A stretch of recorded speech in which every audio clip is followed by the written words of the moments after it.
Hola, hoy vamos a estar hablando sobre equipo y manipulaciones asociados con la pesada.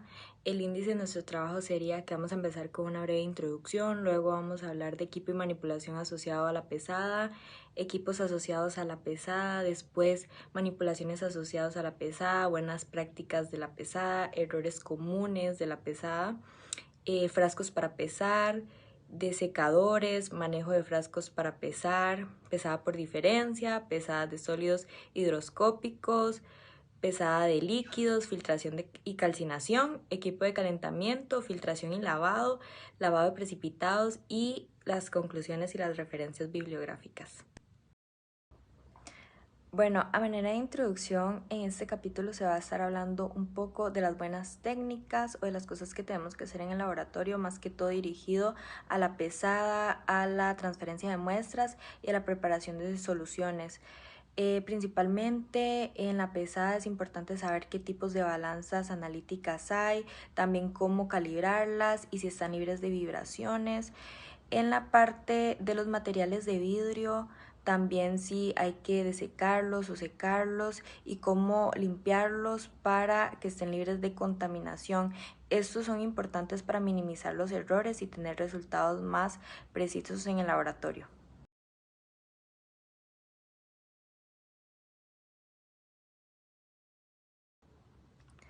Equipo y manipulación asociados a la pesada. Es importante saber que una pesada nos va a permitir dar la masa en gramos de lo que viene siendo las muestras y los reactivos. Entonces los equipos básicos para una pesada vienen siendo las balanzas. Hay diferentes tipos de balanza. Tenemos la balanza analítica, que es la que se utiliza con más frecuencia en el laboratorio de química analítica en la universidad. Estas van a tener una sensibilidad de 4 decimales de 0,0001 en gramos. Se requieren ubicaciones libres de vibraciones y de corrientes de aire. La característica principal es que tienen una pantalla digital y también una cámara pesada para evitar interferencias externas. Luego tenemos las balanzas semianalíticas, que tienen una sensibilidad más pequeña de 0,01 gramos. Estas tienen 2 decimales y estas son adecuadas para tomar muestras menos críticas, ya que son muestras más pequeñas. El uso va a estar dado para análisis que requieren también muestras extremadamente pequeñas, y en las aplicaciones sería en química forense, análisis de polímeros, nanotecnología. Luego tenemos las balanzas de precisión, que tienen una sensibilidad de solo una cifra, sería 0,1 gramos. Los usos adecuados para estas pesadas es como en pesadas rápidas y no tan críticas en el proceso, y sería en la parte de industria o en preparaciones generales de laboratorio. Luego tenemos las microbalanzas, que tienen una sensibilidad de 6 cifras decimales. El uso es para análisis de lo que viene siendo muestras así ya también extremadamente pequeñas, y sería en química forense y en nanotecnología. Técnicas correctas para la pesada. Es importante saber que antes de pesar, la balanza tiene que estar calibrada para tener una mejor precisión y exactitud, al igual que hay que evitar tocar los recipientes directamente con las manos para evitar contaminaciones al estar trabajando en el laboratorio, usar pinzas para manipular los crisoles o recipientes que se van a estar utilizando si se va a hacer una pesada con estos, asegurar que el objeto esté en temperatura ambiente, también que a la hora de medir el objeto esté en el centro de la balanza para que se dé una mejor medición. También hay que saber que las balanzas analíticas preferiblemente se pide que estén en mesas de cemento, no tienen que ser de madera ni otro material. Y también vamos a estar hablando de los métodos de la pesada. Bueno, los métodos de la pesada vamos a tener dos, que va a ser la pesada directa. El material se pesa directamente sobre el platillo, en el centro del platillo.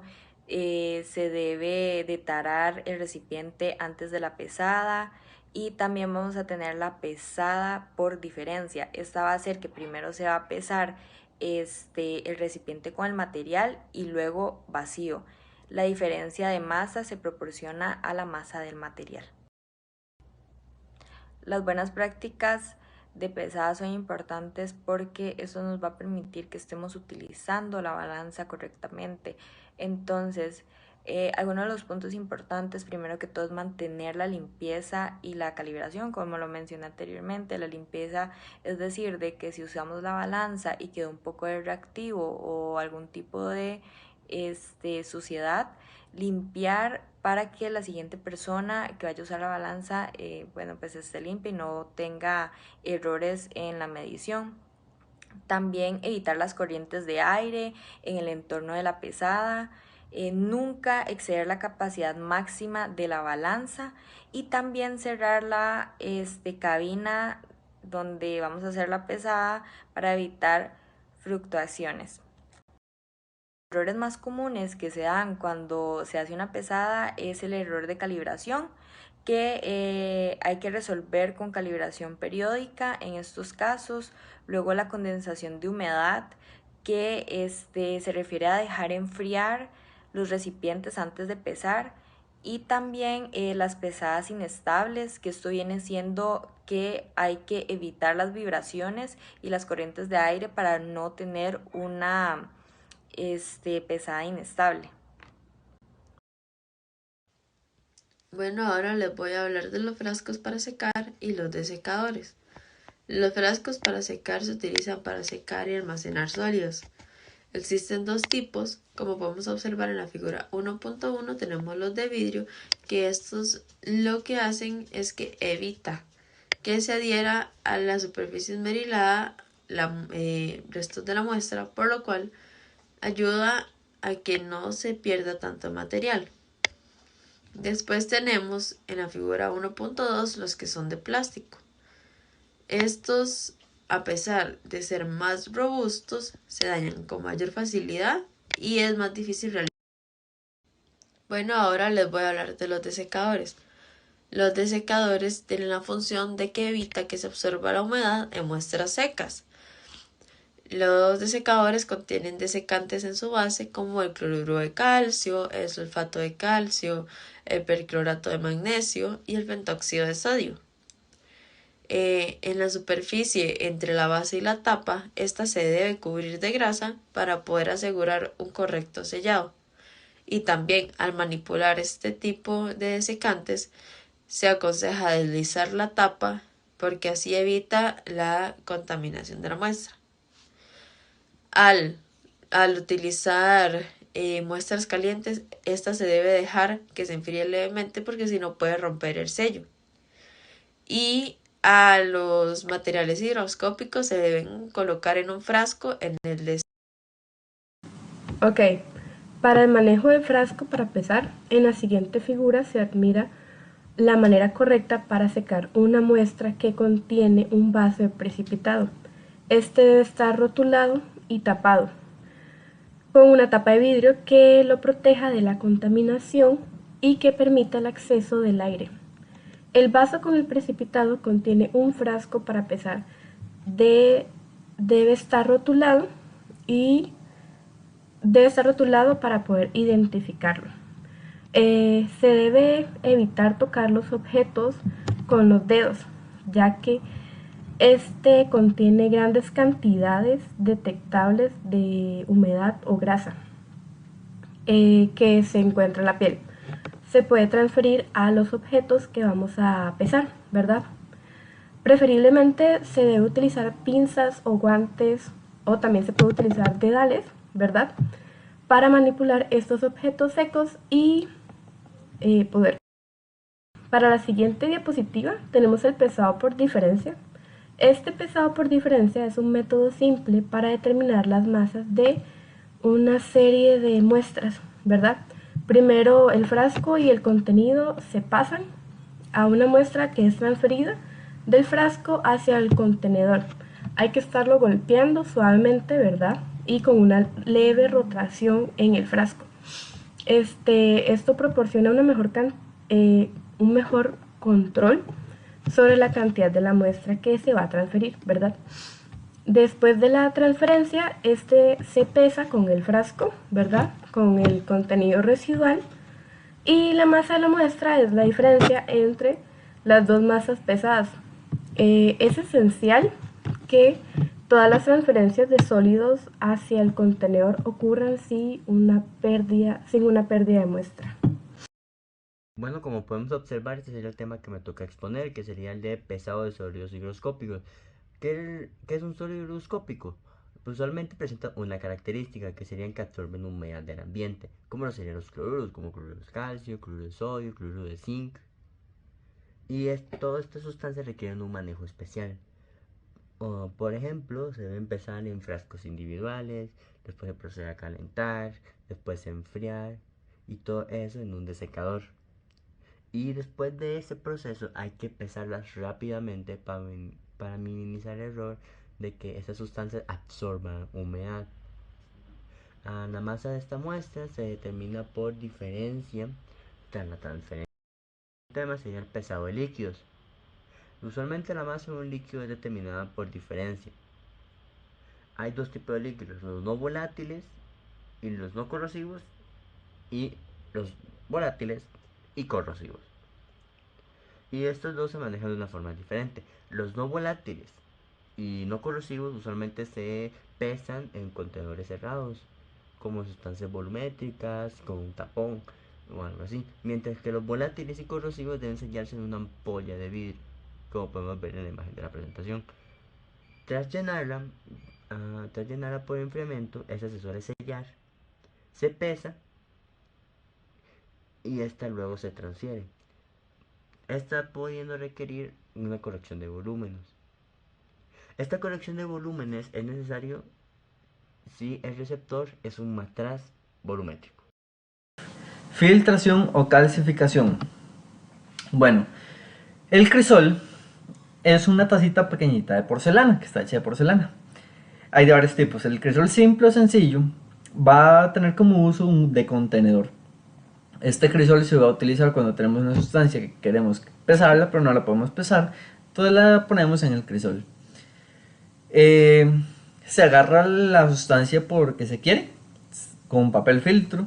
Luego ese papel filtro junto con el contenido se pasa al crisol de pesada. El crisol de pesada se quema el papel filtro, se calcifica para evitar tener contaminantes. Luego tenemos que los crisoles con plata, hierro, oro y níquel van a tener resistencia mayor a temperaturas, por lo cual se van a utilizar para la fusión.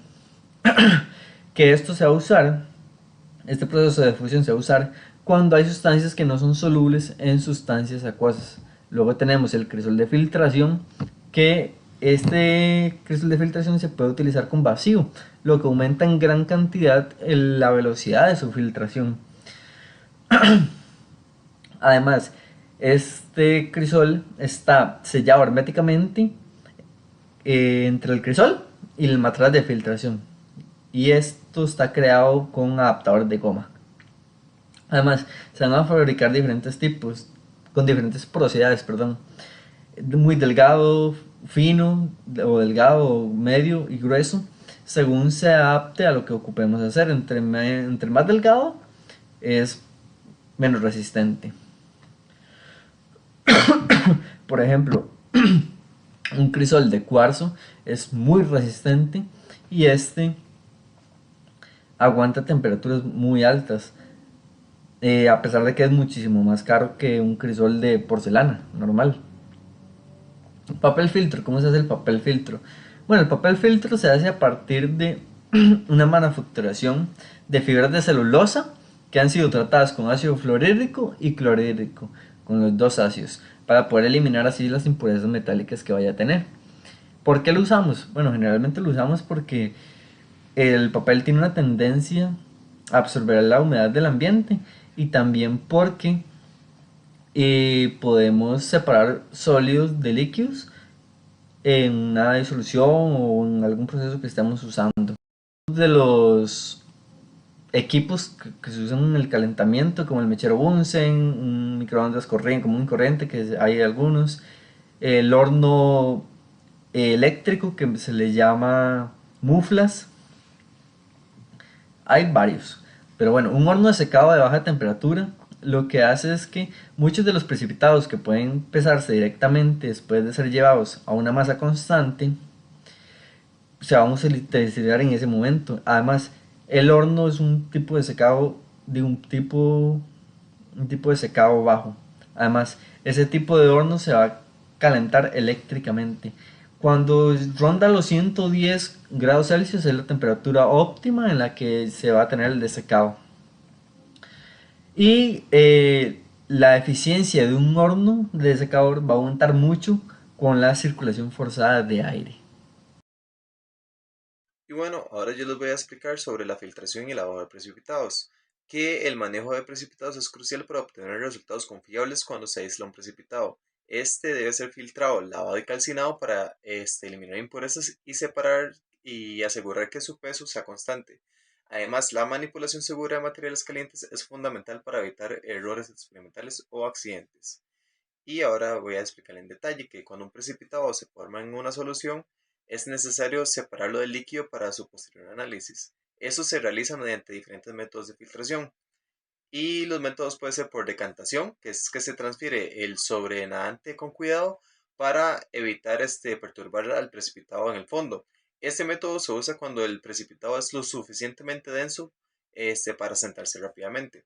También tenemos la filtración con el papel filtro, que este se emplea en un embudo de papel filtro doblado de manera adecuada, como podemos ver en la imagen, que permite retener el sólido mientras el líquido atraviesa el papel.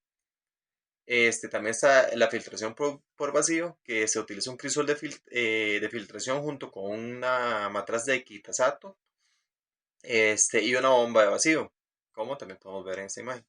Este método acelera la filtración y mejora la recuperación del precipitado. Y ahora les voy a hablar sobre el lavado de precipitados. Para eliminar impurezas solubles se agrega líquido de lavado, generalmente es agua destilada o un disolvente adecuado, y el precipitado se mezcla con este líquido. Luego se decanta y se filtra nuevamente. Se recomienda utilizar lavados antes de transferir el sólido al filtro, ya que una vez seco las impurezas pueden quedar atrapadas. Y ahora les voy a hablar sobre la manipulación segura de objetos calientes. Cuando se trabaja con materiales calientes se deben de seguir ciertas precauciones para evitar accidentes y asegurar la precisión de los mismos análisis. Una de las reglas es que nunca debe colocarse un objeto caliente directamente sobre la mesa de trabajo. Se debe usar una malla metálica o una placa de cerámica para evitar daños térmicos y mantener la temperatura controlada. También utilizar pinzas adecuadas para manipular los crisoles y otros objetos calientes. No se deben de tocar estos mismos con la mano, aunque parezca que están fríos porque pueden provocar quemaduras. Y evitar el enfriamiento brusco, porque un crisol que ha sido calentado a la llama debe enfriarse sobre una malla metálica antes de colocarlo en el desecador. Esto evita fracturas, como ya mencionamos anteriormente. Y también mantener las herramientas de manipulación limpias, ya que las pinzas sucias pueden transferir contaminantes al precipitado y afectar los resultados del experimento. Y ahora vamos con la compañera. A manera de conclusión, podemos ver que la importancia de manejar correctamente el equipo de laboratorio y aplicar buenas prácticas en el laboratorio, especialmente relacionado con la pesada y transferencias de muestras, al igual que la preparación de soluciones. Estos son fundamentales para lograr resultados precisos y confiables en cualquier análisis químico. A continuación tenemos las referencias bibliográficas que son del libro Scoop, Fundamentos de Química Analítica, y muchas gracias por su atención.